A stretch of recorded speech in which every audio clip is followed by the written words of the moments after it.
Good morning, students. Our today's lecture is based on food and drink biotechnology. जो students आपका ये topic है dairy and drink biotechnology, इसमें हम fermented products के बारे में पढ़ते हैं। तो जब हम फूड की बात कर रहे हैं तो जो सबसे बेस्ट फर्मेंटेड फूड प्रोडक्ट हमारे पास है वो है चीज़, पनीर। और जो ड्रिंक बायोटेक्नोलॉजी की बात हम करते हैं उसमें हम डिफरेंट टाइप्स ऑफ ड्रिंक्स कैसे बनते हैं वो पढ़ते हैं। ड्रिंक्स का मतलब है हार्ड लिकर, मदिरा।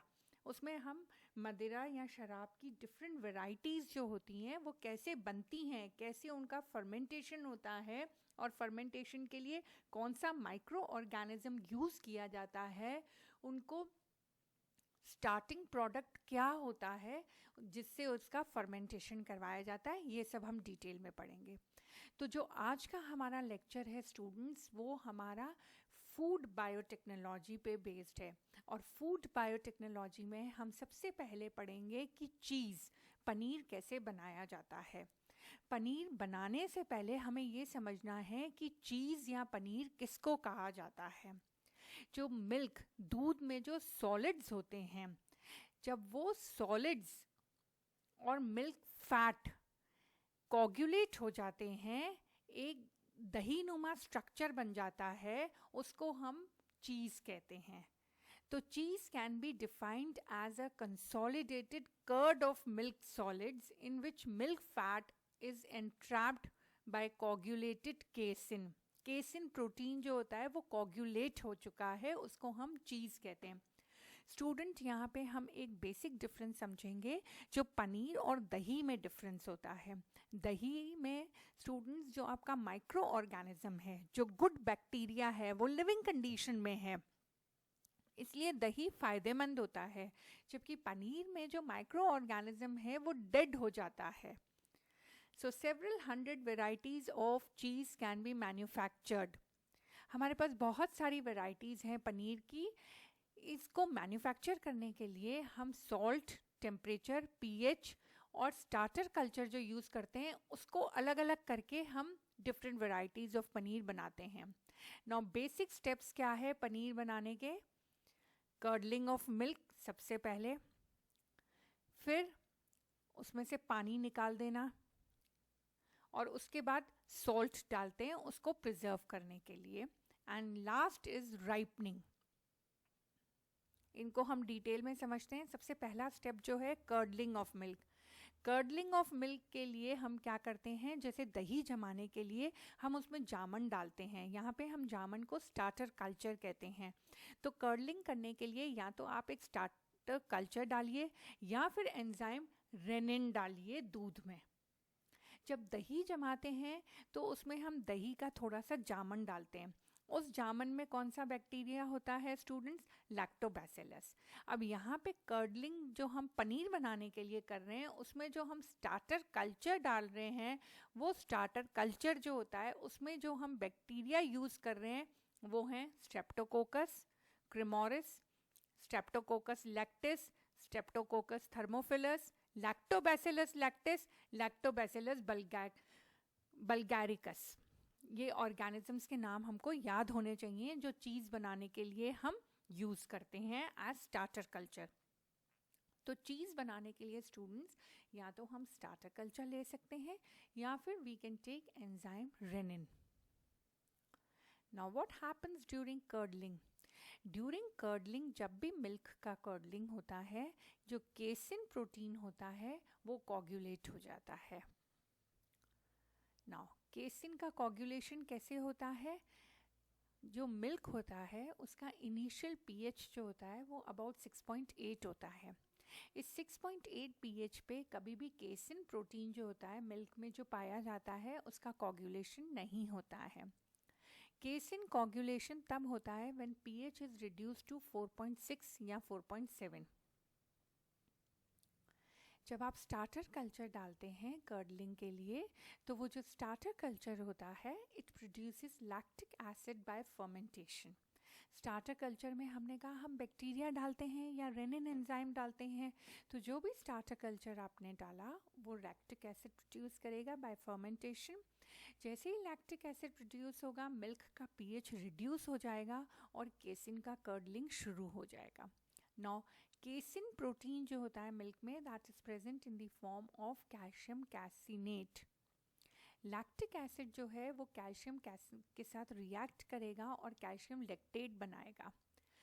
कैल्शियम लेक्टेट बनेगा तो केसिन जो होगा तब प्रेसिपिटेट होगा जब मिल्क में कैल्शियम की लेवल कम होती जाएगी, क्योंकि कैल्शियम तो कैल्शियम लैक्टेट बना रहा है।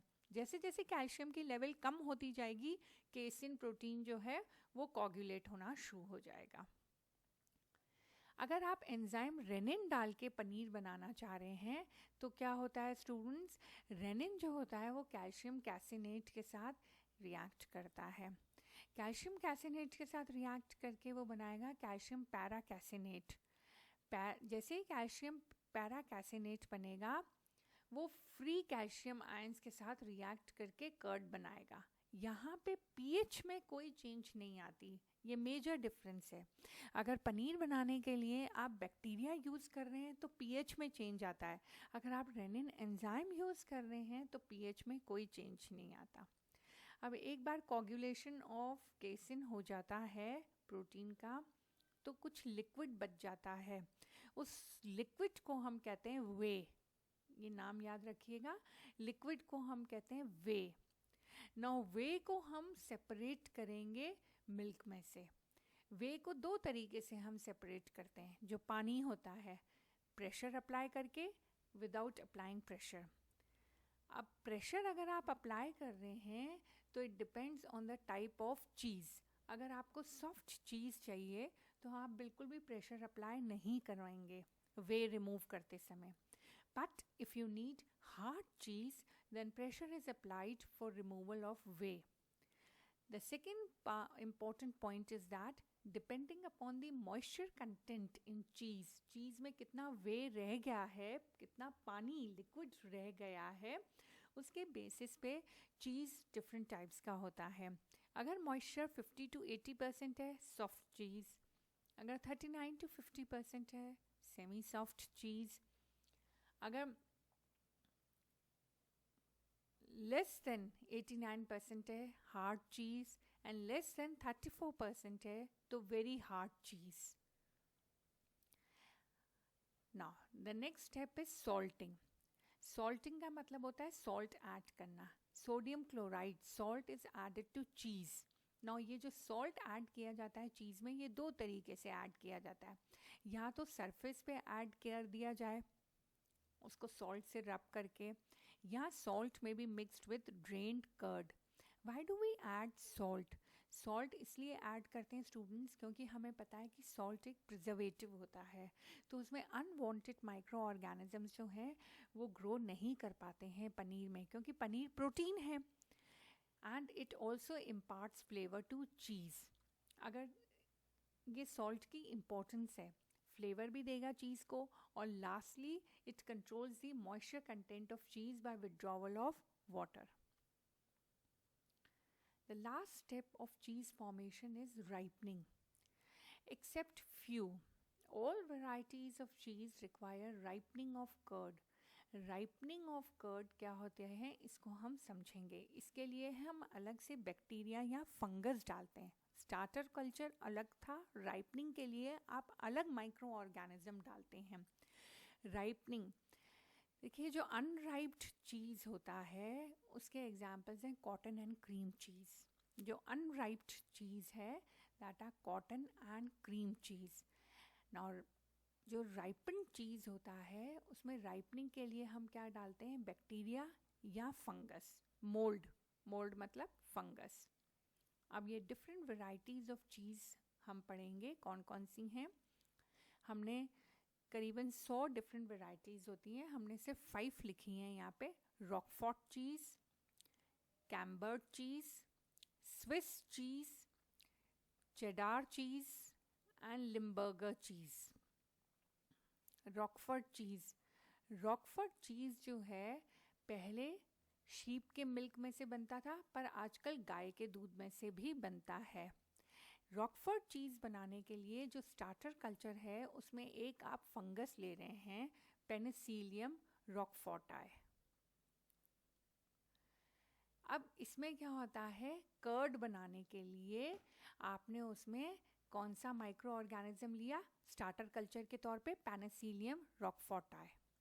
ठीक है, इसको कर्डलिंग करने के लिए टेम्परेचर एंड ह्यूमिडिटी को कंट्रोल करते हैं, और उसके बाद holes should be made in the curd to provide means of aeration. Holes बनाए जाते हैं कर्ड के अंदर। नाउ जब भी कोई भी चीज़ हम बनाते हैं तो हमें क्या करना पड़ता है स्टूडेंट, सबसे पहले स्टार्टर कल्चर डालते हैं हल्का सा दूध को गर्म करके। Add starter and coagulum to pre-warmed milk. Cut the coagulum.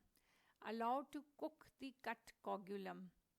यानी उसको थोड़ी देर के लिए हम रख देते हैं, जैसे दही को जमाने के लिए हम रख देते हैं, उसी तरीके से स्टार्टर कल्चर डालने के बाद हम उसको रख देते हैं 5-6 घंटे के लिए, ताकि उसके अंदर जो माइक्रो ऑर्गेनिज्म है वो ग्रो कर सके। उसके बाद जैसे ही कोगुलेशन हो जाता है तो हम उसमें से पानी रिमूव करते हैं, वे को रिमूव करते हैं, और फिर उसमें सॉल्ट डाल के प्रेस करते हैं और फिर राइपनिंग करते हैं। ये अदर टाइप ऑफ चीज़ जो थे, हमने रॉकफोर्ट चीज़ पढ़ा था, ये स्विस चीज़। स्विस चीज़ में हम बैक्टीरिया डाल रहे हैं, रॉकफोर्ट चीज़ में हम फंगस डाल रहे थे, स्विस चीज़ में हम बैक्टीरिया को डाल रहे हैं as a starter culture. Lactobacilli, streptococcus. Cheddar cheese में भी हम बैक्टीरिया डाल रहे हैं, Streptococcus lactis. So this was all students about how cheese is formed. कैसे चीज़ बनता है हमने पढ़ा, चीज़ की वैरायटीज़। सबसे पहले आपको ये याद रखना है कि चीज़ बनाने के लिए भी, जैसे दही बनाने के लिए हम जामन डालते हैं, हम यहाँ पे भी एक स्टार्टर कल्चर डालेंगे, या फिर हम रेनिन एंजाइम भी यूज़ कर सकते हैं। उसके बाद सेकंड स्टेप होता है पानी का रिमूवल, जिसको हम वे कहते हैं, उस वे को हटाते हैं हम। थर्ड स्टेप में हम सॉल्ट डालते हैं, सॉल्ट प्रिजर्वेटिव का भी काम करता है। और फोर्थ स्टेप में हम राइपनिंग करते हैं।